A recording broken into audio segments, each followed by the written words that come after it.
L'autre fois, je me retrouve à table avec une nana, le genre hyper sûr d'elle, tailleur bien coupé.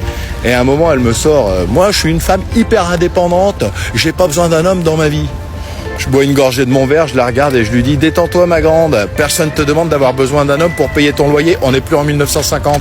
Là, elle me regarde déstabilisée. Je lui dis confondre l'autonomie financière et l'incapacité à s'ouvrir à quelqu'un, c'est pas de l'indépendance, c'est de la frousse déguisée en costume d'affaires. Le problème aujourd'hui, c'est qu'on a vendu aux femmes l'idée que d'avoir besoin de personne, c'était le sommet de l'épanouissement. Résultat, elles construisent des murailles de 10 mètres de haut autour de leur cœur. Elles traitent les mecs comme des options interchangeables et après elles s'étonnent de tomber que sur des lâches, des baltringues ou des profiteurs. Meuf, t'es pas indépendante, tu t'es construit une forteresse parce que dès le plus jeune âge, on t'a appris que tu ne pouvais compter sur personne.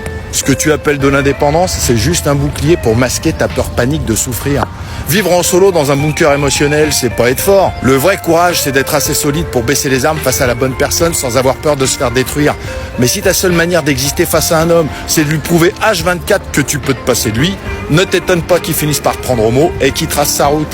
Allez, dites-moi en commentaire si vous aussi vous en croisez beaucoup de ces intouchables, ou si vous en êtes une vous-même.